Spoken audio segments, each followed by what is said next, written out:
Hey everyone, welcome back to my channel. আজকে আমার মেয়ের বার্থডে। সবাই আমার মেয়েকে আশীর্বাদ করো, ভালোবেসো সবাই প্রত্যেকে।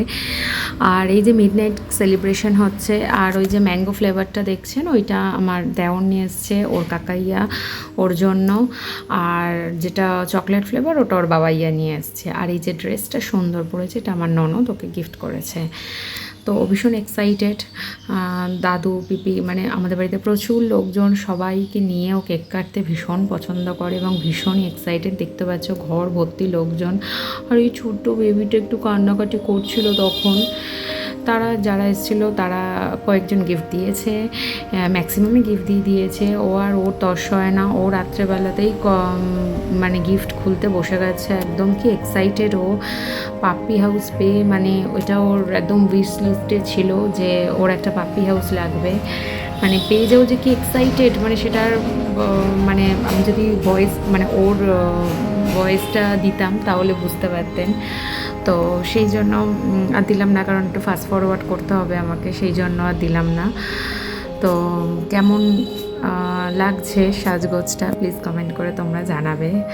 আর আফটার সেলিব্রেশন এখন 2:15 বাজে। আমি চলে এসেছি এখন সমস্ত কিছু মানে গোছগাছ করতে। এগুলো সব কিনে আনা হয়েছে, কালকে লাগবে। আর এগুলো বাচ্চাদের জন্য নিয়ে আসা হয়েছে। কাঁচা ম্যাঙ্গো বাইটস, এইসব ক্যান্ডেল, বেলুন, এগুলো দিয়েই সাজানো হবে। আর এইগুলো সব রান্নার জিনিস। কী মেনু হবে পরে জানাবো তোমাদের। তো এই গ্রসারি আইটেমগুলো কিনে আনা হয়েছে। এগুলো সব গুছিয়ে আজকে রাতেই আমি পেস্ট করে রাখবো, যাতে সকালবেলা উঠে আমাকে তাড়াহুড়ো না করে। কিছু না হলেও 30 জন তো আছেই, তো সেজন্য রান্নাটা বেশ একটু হিউজ পরিমাণ আছে। তো সব কিছুর জন্য একটুখানি আমার প্রিপারেশনের জন্য লাগবে। তো সবই আর কি কিনে আনা হয়েছে টুকটুক করে। তো এই এবার সমস্ত কিছু আমি পেস্ট করে নেবো। আমি রাতে সবজিটাও ভাবছি কেটে রাখবো, কারণ হচ্ছে সকালবেলা না হলে খুব চাপ পড়ে যাবে আমার। কারণ পায়েস করতে হবে, 5 রকম ভাজা করতে হবে, মেয়ের রান্নাটা আগে করে নিতে হবে, দেন তারপরে সবার রান্নাটা করব। কারণ ও তো ছোটো, ও তো আর বুঝবে না, আর ওকে আমাকে আগে দিতে হবে। তো এই আমার গ্রসারি আইটেম।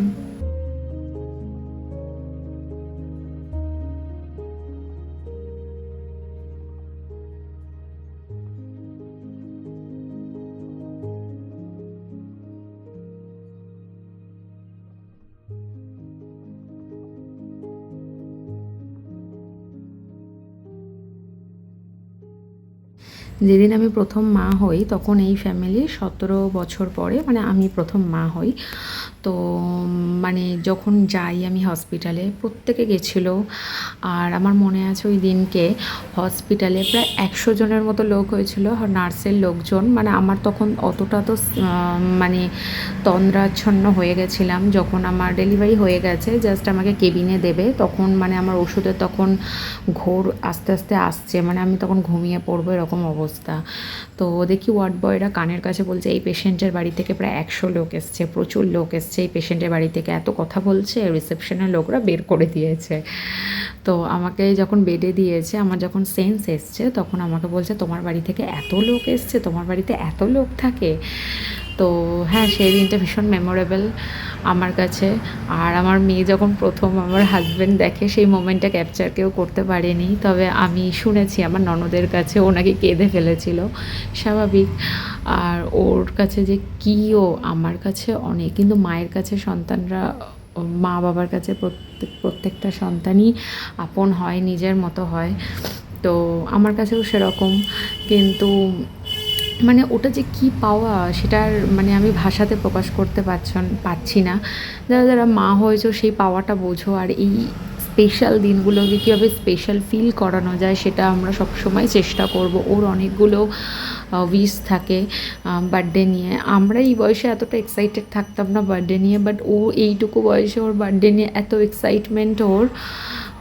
বেচারা অনেক দিন ভুগেছে। তো তোমরা প্রে করো ও যেন সবসময় সুস্থ থাকে, ভালো থাকে।